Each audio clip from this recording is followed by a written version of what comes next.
तो थे। आज अजून एक गोष्ट मी तुम्हाला सांगणार आहे।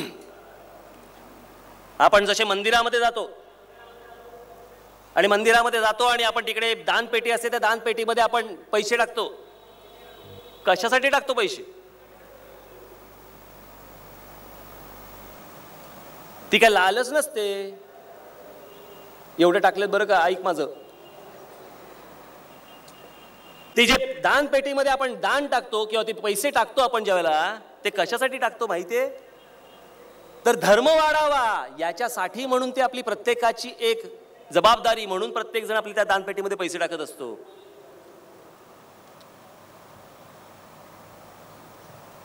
महाराष्ट्र धर्म जर समजा वाढवायचा असेल, मोठा करायचा असेल, तर महाराष्ट्रामधली प्रत्येक गोष्ट, मराठी चित्रपट, मराठी नाटकं, मराठी साहित्य,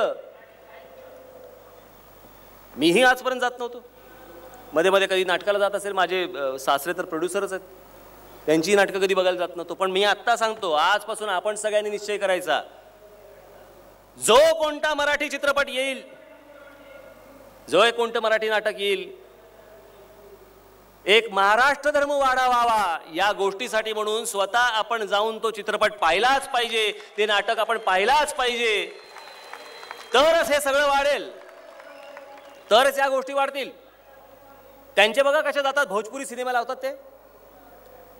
आणि जर हा धर्म, महाराष्ट्र धर्म जर आपण जर पाळला, तर त्या मल्टीप्लेक्समध्ये बंदी घालायचं काम आबांवरती येणार नाही। मराठी चित्रपट दाखवत नाहीत म्हणून मल्टीप्लेक्सवरती बंदी घातली गेली, पण आपण तरी किती जातो हे चित्रपट पाहायला? उद्या तुम्ही जर हा सगळा रेटा लावलात, तर प्रत्येक मल्टीप्लेक्सला, महाराष्ट्रामधल्या प्रत्येक थिएटरला मराठी चित्रपट दाखवल्याशिवाय गत्यंतर नसेल, हे आपण देखील सगळ्यांनी लक्षात ठेवा। आणि ह्याच्या कामाला आपण लागलं पाहिजे। ह्याची सुरुवात मी माझ्यापासूनच करणार आहे, तरच हे वाढेल। माझे मित्र आहे सगळे, आमचे सगळे मराठी पत्रकार, सत्यजित रेंची कधी जयंती असली, पुण्यतिथी असली की अनेक मॅगझिन्स येतात, अनेक काही काही भेटतात, त्याच्यामध्ये त्यांचे रकानेच्या रकाने दरवर्षी बघतो मी, दरवर्षी बघतो। पण या हिंदी चित्रपटसृष्टीमध्ये म्हणजे राज कपूर, मला अजूनही आठवतंय की ते स्वीकारताना, ते अवॉर्ड स्वीकारताना, दादासाहेब फाळके अवॉर्ड स्वीकारताना त्यांना श्वास घेता येत नव्हता, त्यांना स्टेजवरती चढता येत नव्हतं, ते तसेच तिथे खाली बसले। राष्ट्रपती खाली उतरले आणि त्यांनी त्यांच्या गळ्यामध्ये दादासाहेब फाळके अवॉर्ड टाकलं। प्रत्येक फिल्म इंडस्ट्रीमधल्या प्रत्येक माणसाची आयुष्यातली एकच इच्छा असते की माझ्या गळ्यात एक ना एक दिवस दादासाहेब फाळके अवॉर्ड पडावं।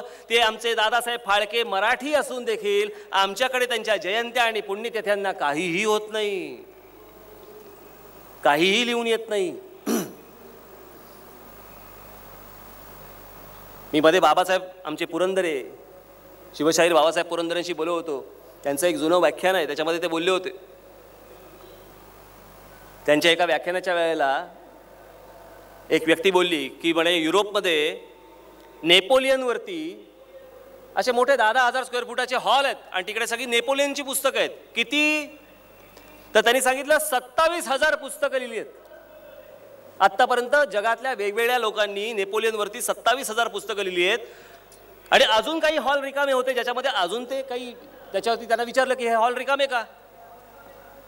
तर त्याच्यावरती त्या म्हणाले, ते तिथले जे अधिकारी होते ते म्हणाले की नाही, दरवर्षी इतकी पुस्तकं छापली जातात म्हणून आम्ही हॉल रिकामे ठेवले, जणू काय ते भरले जातील। बाबासाहेब ज्यावेळेला भाषणाला आले, त्यांच्या व्याख्यान द्यायला ज्यावेळेला आले आणि ते ज्याला व्याख्यान देत होते त्यावेळेला त्यांनी फक्त एवढंच सांगितलं त्या व्यक्तीकडे बघून की म्हणे, शिक्षकाची झालेली चूक ही विद्यार्थ्याने सुधारायची नसते, पण तरी मी तुम्हाला सांगतो की नेपोलियनवरती त्या ठिकाणी, त्या लायब्ररीमध्ये 27,000 पुस्तकं नाही आहेत, तर 2,48,000 पुस्तकं आहेत। एकट्या नेपोलियन या माणसावरती 2,48,000 पुस्तकं आहेत। हा संदर्भ मी तुम्हाला का दिला माहिती आहे? याचं कारण त्याच्या पुढचं वाक्य खूप महत्त्वाचं होतं बाबासाहेबांचं। आणि बाबासाहेब म्हणाले की 2,48,000 पानं तरी शिवाजी महाराजांवरती लिहिली गेली का हो?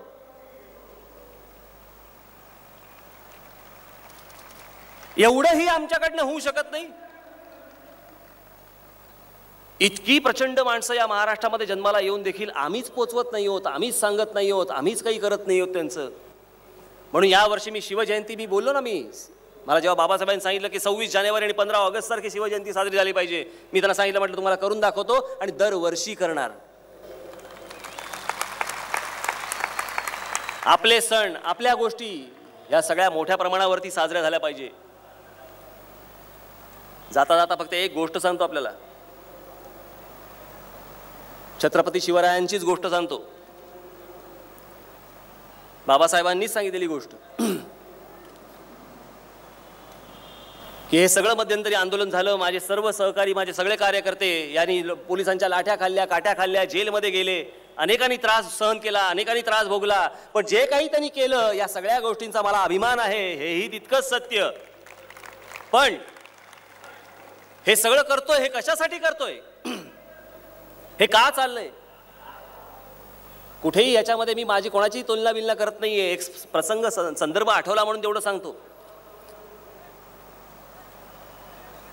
की बाजी घोरपडे यांचे पुत्र मालोजी घोरपडे यांना शिवाजी महाराजांनी लिहिलेलं पत्र आहे. पत्र काय? त्यांनी सांगितलं की तुम्ही स्वराज्यामध्ये या, आमच्या बरोबर या, स्वराज्यात या. कशासाठी? तर कशासाठी? तर मराठियांचे गोमटे करणे आहे, असा मनसुबा आहे. गोमटे म्हणजे काय? मराठी माणसाचं भलं करायचं आहे आणि हे भलं करण्यासाठी म्हणून तुम्ही ह्या चळवळीमध्ये आमच्या बरोबर या, लढण्यासाठी म्हणून या. हे जे मी आज उभं केलेलं आहे, जे काही मी तुम्हाला सांगतोय, जे काही सांगितलंय, प्रत्येक वेळेला कुठचाही अन्याय दिसल्यानंतर आदेशाची वाट पाहू नका. तुमचं रक्त सळसळलं पाहिजे, तुम्ही उठला पाहिजेत. प्रत्येक वेळेला तो काहीतरी करेल म्हणून थांबू नका. आमचे आजोबा सांगायचे की जिकडे अन्याय दिसेल तिथे लाथ मारा. ती लाथ तुमच्याकडनं प्रत्येक वेळेला बसली गेली पाहिजे. जिथे जिथे म्हणून मराठी माणसावरती अन्याय होईल तिथे तिथे तुमची लाथ ही बसलीच पाहिजे. म्हणून हे जे सगळं उभं करतोय किंवा हा जो विचार जातोय, हे कशासाठी? मराठियांचे गोमटे करणे. तुमच्या हातातच या सगळ्या गोष्टी आहेत. तुमच्या हातूनच या महाराष्ट्राला चांगले दिवस घडवत येवत एवढी एक